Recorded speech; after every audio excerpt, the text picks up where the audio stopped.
All right, you are a well-known actor. You've appeared on Lost, Grey's Anatomy, Teenage Mutant Ninja Turtles II, which is a personal favorite of mine.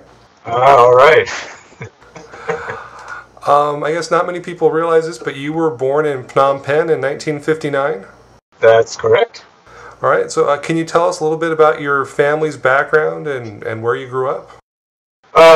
Okay, briefly, let's see. I was born in Phnom Penh, in Cambodia. I lived there till I was I think, about 5 or 6. And then from there, I moved to Saigon. And I lived there until I was 7, at which time I left Saigon. I went to France, lived there for about 1.5 years, and then I came to the United States to Washington, D.C.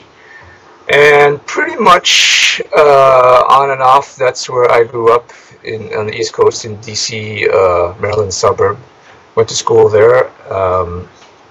And then I did live in between there, I did live in Africa for about must be like 1.5 years, 2 years. Then came back to the DC area, went to school there, went to high school, went to college there, and then afterwards I came out to Los Angeles. And I've been here, boy, I guess you could call me a native Los Angelino, because this is the longest place I've been in since anywhere. Mm-hmm. All right. Do you have any memories of Cambodia?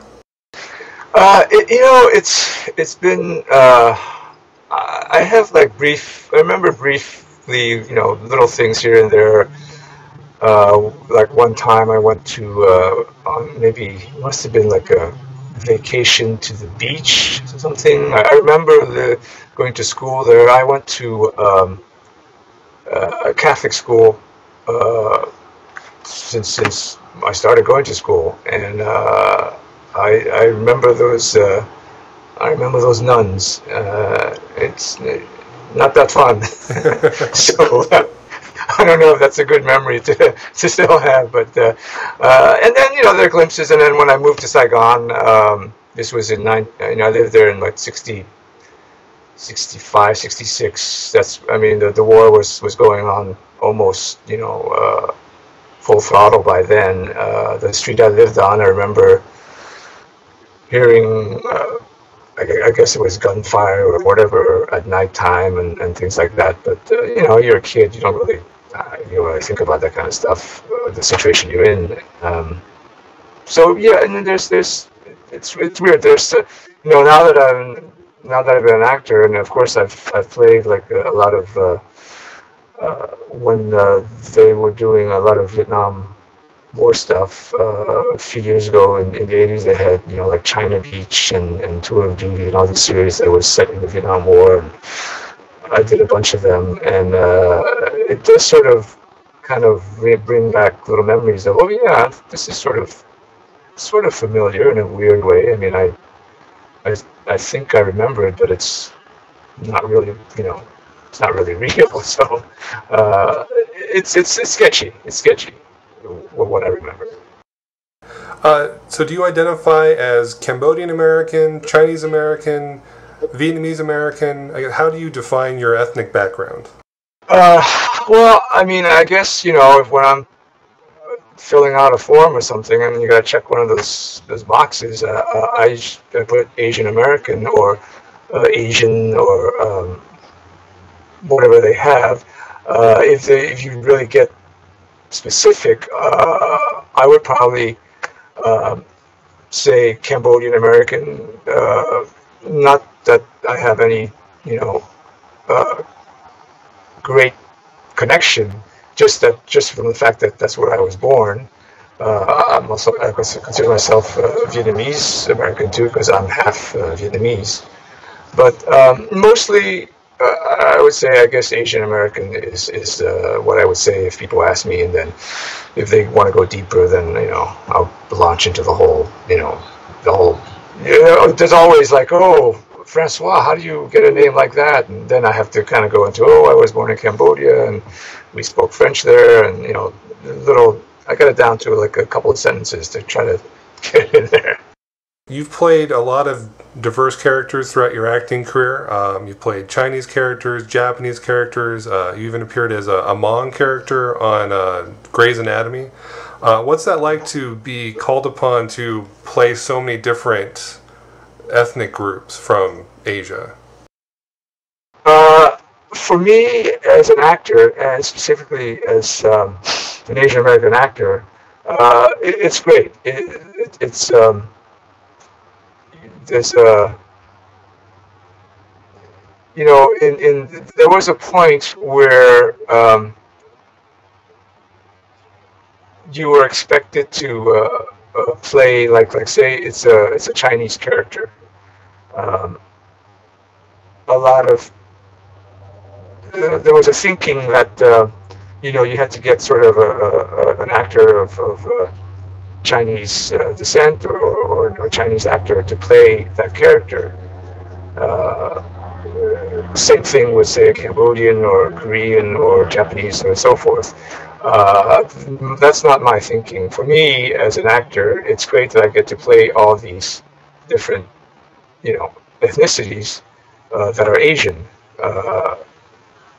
But that's not to say that I would accept other races playing Asians. I mean, I don't want to get too political, but there was a time when, say, like, a lot of what they call it yellowface, where white actors would portray Asian characters, and people didn't think of anything of it. But as time goes on, we mature or whatever, and we grow, and we see that that's not right. This is 2012. Obviously, that's not something that I would condone, but it still happens, and sometimes, I think, well, it's like you take a step forward, take two steps back, and take another step forward, take 2 steps back. You just have to keep reminding people, which is kind of a sad thing to do, but that's the reality of it. But in answer to your question, it's great that I can play all these different ethnic characters. I mean, it's not great that I don't speak any Chinese. I used to speak Vietnamese. I don't anymore. I don't speak any other Asian language.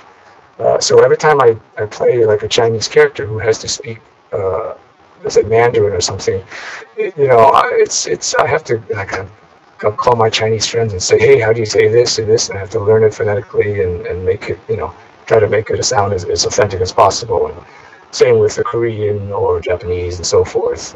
It's a challenge, but, as an actor, it's a great thing that you're to be called upon to do. How do you think Hollywood has changed for Asian American actors over the past, over your career in Hollywood? It's very for the better, but very, very slowly. I think when I've been a professional actor for almost 30 years. When I was a professional actor, I think it was quite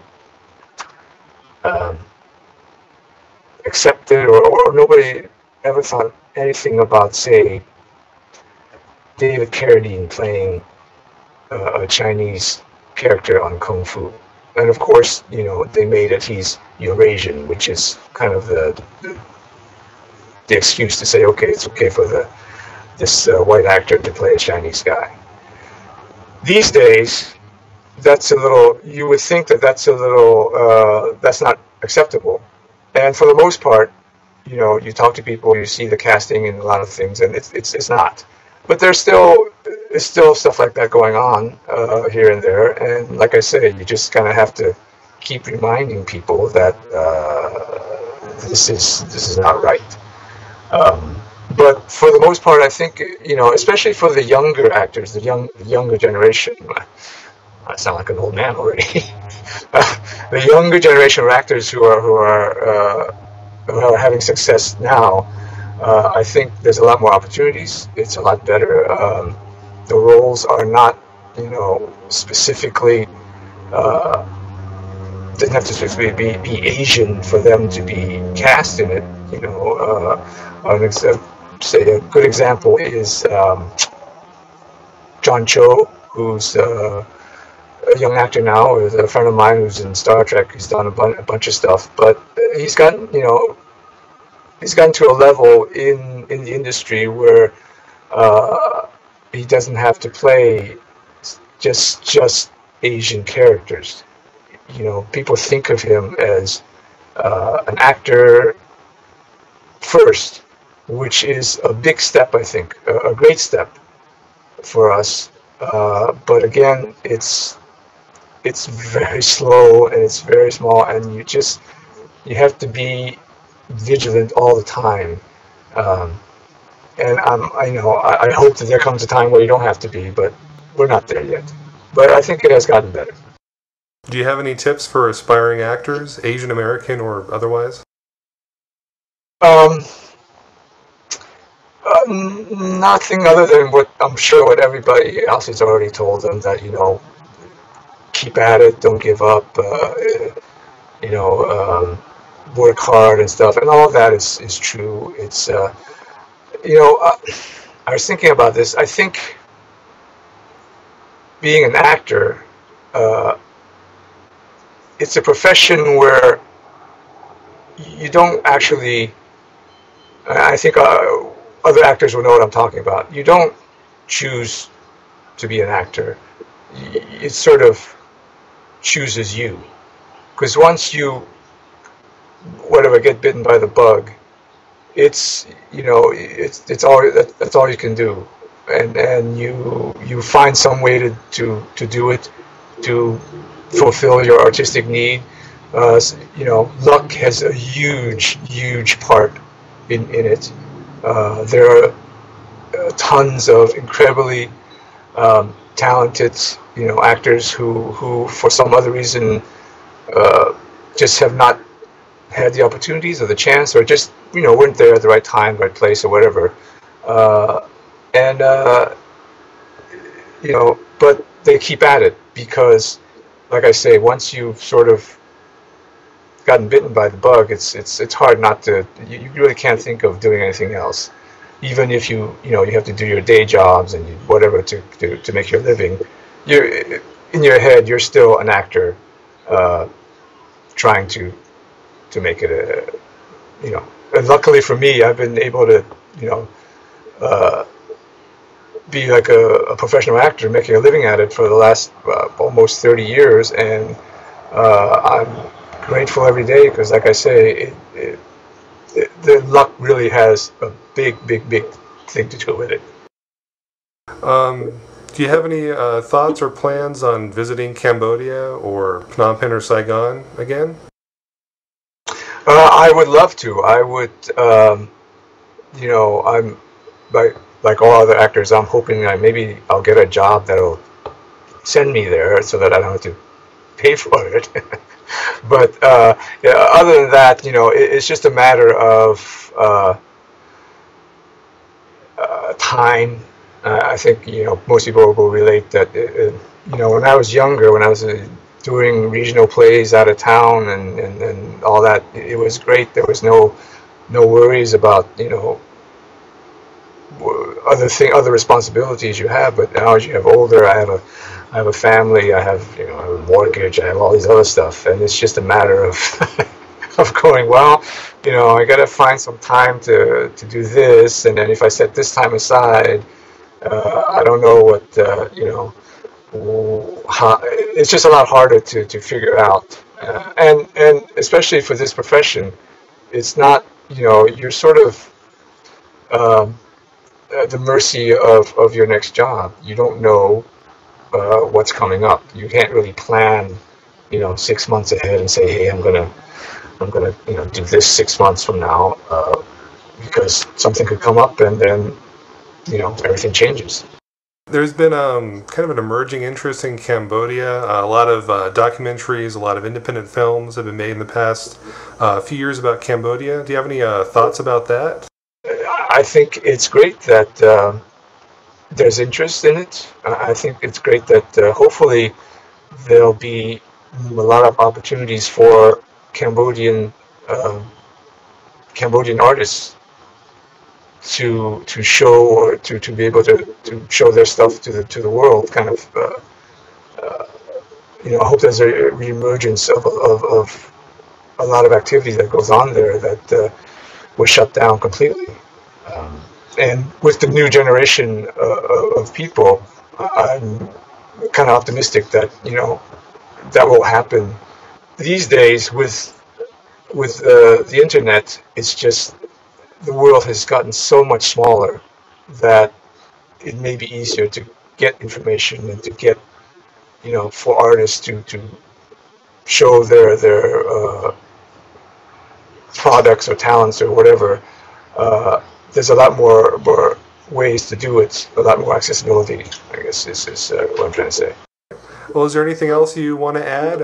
Upcoming projects, anything like that? I'm trying to think of any projects. I mean, I do a lot of TV stuff, a lot of episodics, and I'm always doing guest stars on things. I used to do a lot of, you'd see me as the bad guy all the time, which is kind of my bread and butter. But these days I'm getting a little older. I'm playing a lot of dads lately. So the only thing I can think right offhand coming up, and this won't come out until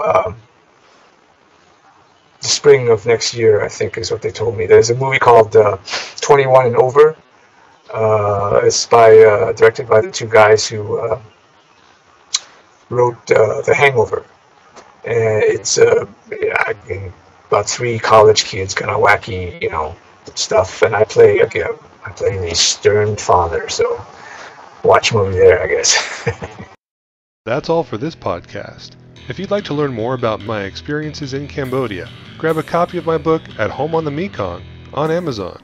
For the latest news on the Cambodian-American community, go to Khmerican.com. Theme music courtesy of Bochan Hui. For more information, go to bochanmusic.com.